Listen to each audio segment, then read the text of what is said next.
ተስፋ እንዳትቆርጡ መውጫ የሌለው ፈተና የላችሁም። ፈተኑ ዘንድ የማይፈቅድ እግዚአብሔር ከፈተናው ጋር መውጫውን ይሰጣችኋል እኮ ነው። ኧረ እግዚአብሔር መውጫውን ይስጣችሁ። ነገራችሁን ይቀይረው መድኃኒዓለም። የተዘበራረቁትን ነገር ይቀይረው። የመረረውን ማጣፈጥ ማን ይችላል? ያለቀውን መቀጠል ማን ይችላል? ተስፋ ተንትተነው ዳር ላይ የቆምንበትን ነገር እንደገና ማስጀመር ማን ይችላል? ተስፋ ቆርጠሽ የተውሽው ነገር እንደገና ያምጣልሽ። ግዴለም የትኛውን መከራ በሕይወታችሁ ይድረስ፣ ክርስቶስ ከእናንተ ጋር ካለ ምንም አትሆኑም። መውጫ አለው የለውም? ያስመልጣል አያስመልጥም? ያስመልጣል። አንዳንድ ቀን ተስፋ እንቆርጥና በቃ እናያለን፣ የሚነጋ ይመስለናል፣ ይጨልማል። እናያለን፣ የምንወጣ ይመስለናል፣ ተዘግቷል። እናያለን፣ የምንሻገር ይመስለናል፣ ታስረናል። ተስፋ ስንቆርጥ እንተኛለን። በተስፋ ቆርጣችሁ በተኛችሁባት ምሽት ግን መድኃኔዓለም ይመጣል። ማን ይመጣል? ከእስራት ሊያወጣችሁ ማን ይመጣል? የታሰራችሁበትን ሊፈታ ማን ይመጣል? ያንተ ጌታ ከየትኛው መከራ ያስመልጣል።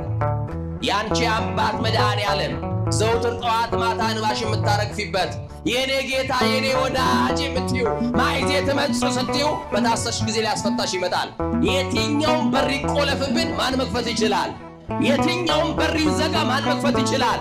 ክብር ለስሙ ይሁን። መክፈት የሚችል አባት ነው እግዚአብሔር። ወገኖቼ መከራ ሲደርስባችሁ ለብቻችሁ አትፍጨርጨሩ።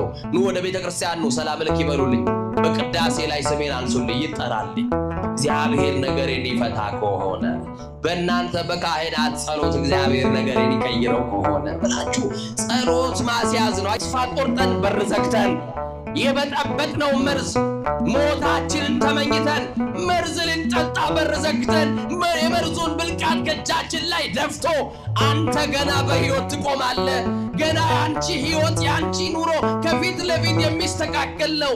ይሄ ምዕራፍ ይዘጋና አዲስ ምዕራፍ ይከፈትልሻል። የሳቀ በቁልምጫ ቃል የጠራን ሁሉ ወዳጅ እየመሰለን ብዙዎቻችን በወዳጆቻችን የተጎዳንን ብዙዎቻችን በቅርብ ሰው የቆሰልንን ያለነው። ዳዊት ዙሪያው መግቢያው ላይ ጠላት በረታበት፣ ወደ እኔ መቼ ትመጣለህ አለ። ሊያድነው መቼ ይምጣ ወገኖቼ? ሊያድናችሁ መቼ ይምጣ? መቼ ይምጣ ወገኖቼ? ኃይል በተቸገረን ጊዜ የምንጠራው ዘመድ ነው። እስቲ ዘመዳችን ነው በሉት። በጨነቀን ጊዜ የምናለቅስበትም ጓደኛችን ነው። ማን? እስቲ ሚካኤል በሉ። ባለቀሳችሁ ጊዜ የሚያባብላችሁ ወዳጅ ማን ነው? ሚስጥር የሚካፈልላችሁ ማን ነው? የሚረዳችሁ ማን ነው? የማይሰለቸን ማን ነው? ስንታመም የሚያስታምመን ማን ነው? አልጋ ያነጠፈልን ማን ነው? በወደቅን ጊዜ ደገፈን ማን ነው? ጠላቶቻችን ያጠፋልን ማን ነው? የሞታችንን አዋጅ የሰረዘልን ማን ነው? የደገፋችሁን የቆማችሁ ታላቁ መልአክ በመንገዳችሁ ወጥተሽ እስክትገቢ ሚካኤል አለ። ተኝተህ እስክትነሳ ሚካኤል አለ።